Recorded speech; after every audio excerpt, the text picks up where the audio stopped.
Primeiro de tudo, se nós estamos falando sobre penhora de veículo, nós precisamos entender o que a lei entende por veículo.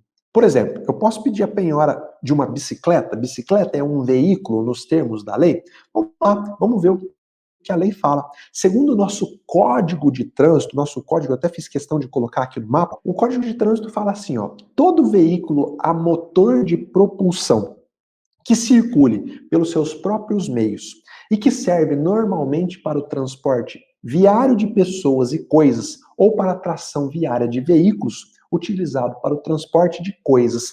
O Código de Trânsito, ele faz uma confusão, um emaranhado de termos um tanto quanto técnico. O que a gente precisa entender para identificar se um determinado objeto é veículo ou não? Tem motor? Transporta pessoas? Se ele tem esses dois itens aí, você pode considerar um veículo. O que não se enquadra nesse tipo de conceito de veículo, a gente também pode penhorar. Deixa eu voltar. Uma carroça puxada por um animal, é um veículo? Nesse conceito, no nosso Código de Trânsito? Tem motor? Não tem motor. Serve para o transporte de pessoas? Serve, mas não tem os dois itens, então não é veículo. Mas, professor, uma carroça pode ter valor econômico. Lá no interior onde eu moro, há carroças que são vendidas por R$ 5.000. Tudo bem, você pode pedir a penhora da carroça, mas você não vai pedir para o juiz a penhora do veículo carroça. Você vai pedir a penhora do bem móvel carroça, com base lá no artigo 835, inciso 6 do CPC, que é o bem que fala aqui. Outros bens e direitos do executado podem ser penhorados. Tudo está enquadrado nesse conceito de veículo de via terrestre, obviamente. Agora, o ponto-chave. Professor, tudo bem, eu entendi o que é veículo, agora como é que eu faço para descobrir? Como é que eu faço para descobrir se o executado tem um veículo? Há maneiras de descobrir isso? Há maneiras de você descobrir com a ajuda do juiz, sem a ajuda do juiz? Há como eu descobrir efetivamente isso? Sim, você vai começar a aprender comigo agora, tá bom? Vamos lá. Sem a ajuda do juiz, como é que eu faço para descobrir? Ainda nem existe processo, por exemplo. Imagina, o cliente te procura e fala, ó, tem um cheque aqui do Zé, o Zé não me pagou. Aí você pensando lá na frente, você vai falar, bom, deixa eu descobrir se o Zé tem algum carro no nome dele, para eu poder pedir a penhora no momento oportuno. É possível fazer isso? Absolutamente sim. Você, advogado, pode formular um requerimento por escrito no Detran, sim, um requerimento por escrito no Detran, para que o Detran preste essa informação. Alguns Detrans já têm sistema online, você não precisa nem ir no Detran, você faz esse requerimento no site do Detran, tá? Mas quando não há o sistema online, você pode enviar o requerimento por AR, meu amigo, minha amiga. Essa informação não é protegida por sigilo. Essa é uma informação pública. O cadastro administrativo dos veículos automotores é um cadastro público que todos nós podemos ter acesso. Por isso que não tem nenhum impedimento de você, advogado, formular um requerimento no Detran para saber se o Zé tem algum carro no nome dele. Não há nenhum empecilho a isso, tá bom? E olha, a gente precisa lutar para que continue assim, senão a realização da justiça fica cada vez mais dificultada, tá bom? Tá bom, professor. Há algum outro caminho? Sim, existem alguns serviços que prometem te fornecer essa informação sem você precisar ir lá no Detran. Alguns serviços que você contrata eletronicamente aí sem sair do seu escritório, tá? Existem alguns serviços que fornecem um relatório, um dossiê sobre patrimônio das pessoas. Eu conheço dois. Um se chama Seguro Cred e outro se chama Cred Localiza. Professor, só tem esses dois? Não, de maneira nenhuma. Existem vários outros serviços. Você pode procurar no Google. Por que eu estou mencionando esses dois? São os dois que os meus alunos mais usam. E eles reportam para mim dizendo, ó, professor, funciona. Consegui descobrir que o réu tem um veículo com uma informação lá do Seguro Cred ou lá do Cred Localiza. E olha como é importante. Esses sistemas, pelo que eles me falaram, não custam caro. É questão de centavos, você faz pesquisa. E tem um, parece que você só paga se a resposta for positiva. Então, olha, Obviamente que é serviço prestado por empresas que têm todo o trabalho de coletar esses dados na internet, sei lá de onde que elas tiram esses dados, mas são serviços que têm facilitado a vida dos meus alunos. Então, primeira coisa, é possível descobrir se uma pessoa tem veículo sem a ajuda do juiz? Sim.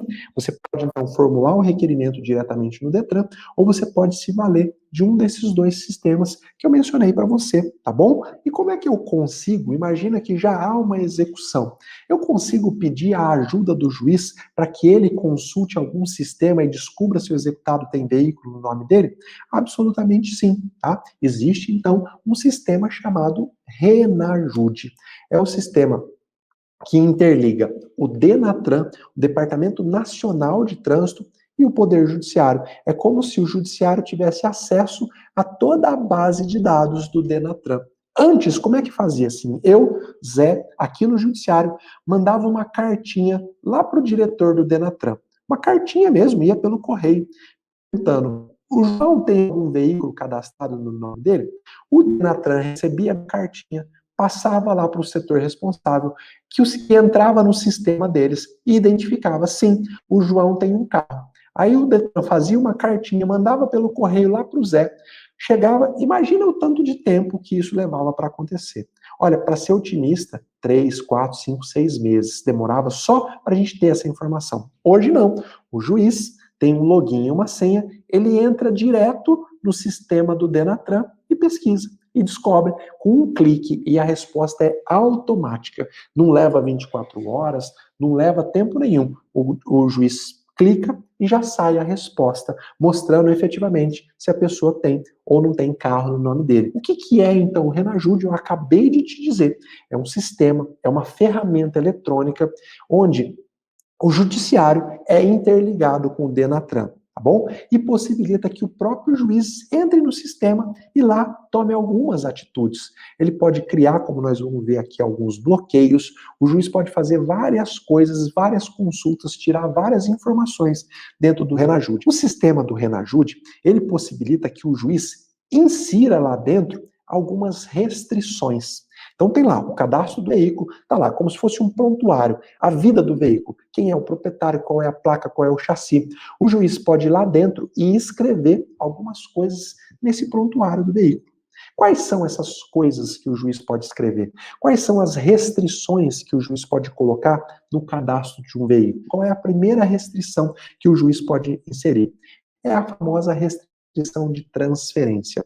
O juiz vai lá e coloca aqui, ó, a partir de hoje, esse veículo não pode ser transferido para o nome de nenhuma pessoa. Tá? Isso faz com que, se o devedor que tem essa restrição anotada, se ele pretende vender o veículo para alguém, ele pode até vender na prática, mas ele nunca vai conseguir passar o documento para a pessoa. Isso já serve para que terceiros de boa fé não comprem o veículo que está sendo lá objeto de penhora, que está sendo objeto de uma disputa judicial. Então, a primeira coisa que o juiz pode inserir é a restrição de transferência. Mas o juiz também pode inserir a restrição de licenciamento. Ela impede que a pessoa efetivamente mude a propriedade, porque ela engloba a restrição de transferência, que está mais acima, e ela impede que a pessoa faça o licenciamento do veículo. Como você sabe, todos os anos, o proprietário de um veículo tem que fazer o que se chama de licenciamento, que é uma licença para ela poder transitar com esse veículo. Professor, mas qual é o efeito prático disso? Ora, imagina que você conseguiu penhorar um veículo, mas o devedor está com esse veículo escondido. E aí, ele é parado em uma blitz e ele não licenciou o veículo porque tinha esse impedimento de licenciamento. O que vai acontecer com o veículo que não está licenciado? A polícia apreende e leva para o pátio. Feita essa apreensão, o processo é comunicado e você consegue localizar o veículo. Mas, meus amigos, há a possibilidade do juiz inserir restrição muito mais gravosa, que abarca todas elas. Uma restrição que impede a transferência, que impede o licenciamento e que impede a circulação do veículo. Você, como advogado, então, pode pedir para o juiz inserir no Renajude a restrição total, que é a restrição de circulação. Ela impede a mudança de propriedade, ela impede um novo licenciamento e impede também a circulação, autorizando a apreensão do bem. Você também pode inserir no sistema do Detran, no Renajude, essa anotação muito importante, que é o registro da penhora. Como assim, professor? Sim, ó, a penhora ela é um ato processual. Quando você pede para o juiz, penhora o carro do Zé. O juiz ele pode fazer um auto de penhora. Lá dentro do processo, o escrivão coloca, olha, certifico que no dia tal foi lavrado o auto para penhorar o automóvel tal. Isso é o auto que está dentro do processo. Além de fazer isso, você precisa pedir para o juiz registrar essa penhora lá no Renajude. Para quê? Para que essa informação se torne ainda mais pública. Para quê? Um terceiro de boa-fé. Imagina, o seu devedor acabou de ver você penhorando o veículo lá no processo. O que ele faz? Anuncia o carro pelo metade do preço, aparece um comprador. O comprador olha lá no prontuário do veículo, não tem nada, ele compra. Comprador de boa fé. Dificilmente você vai conseguir desfazer essa fraude do devedor. Por quê? Porque ela envolveu um terceiro de boa fé. Agora, presta bem atenção. Quando você faz a penhora no processo e pede a anotação da penhora no Renajude, acabou a boa-fé de um terceiro, porque o terceiro tem a obrigação de, no mínimo, olhar o registro do veículo e vai estar anotado, veículo penhorado nos autos tal. Veja, o que eu estou te ensinando aqui, meu amigo, é uma medida de prevenção do calote. Não adianta você consultar o Crédito Localiza, o Seguro Crédito, seja o que for, descobrir que o Zé tem um veículo, se você não for rápido e tomar medidas preventivas, especialmente para comunicar que foi feita uma penhora, tá bom? Então veja, essas são as funções que você pode usar dentro do Renajude, tá bom? E tem uma coisa a mais, você consegue, por exemplo, descobrir o endereço do executado, caso você tenha conhecimento de que ele tem um veículo registrado no nome dele. Como assim, professor? Bom, eu sei que o Zé, eu sempre vejo o Zé andando com um carro todos os dias. Eu já anotei a placa desse carro. E agora eu preciso citar o Zé numa execução, mas eu não sei o endereço do Zé. Você pode informar na inicial a placa do carro e falar para o juiz, entre no Renajude e faça a consulta. Se esse carro estiver no nome do Zé, é o carro que o Zé anda todos os dias, verifica para a gente qual é o endereço cadastrado. O juiz faz essa pesquisa, como eu te disse, não leva mais do que 3 minutos e ele traz a informação para dentro do processo. Então, o Renajude também é um meio muito efetivo para se descobrir o endereço do executado, tá bom? Vamos lá, como é que se faz essa pesquisa? Que dado você precisa dar para o juiz para que o juiz consiga utilizar o Renajude? A pesquisa só pode ser feita com esses 3 dados aqui, CPF ou CNPJ. Então, se eu tenho o CPF do devedor, o juiz digita lá e aparece todos os veículos. Se eu tenho a placa do veículo, eu digito a placa e ele me dá quem é o proprietário. Se eu tenho o número do chassi, eu também consigo pesquisar.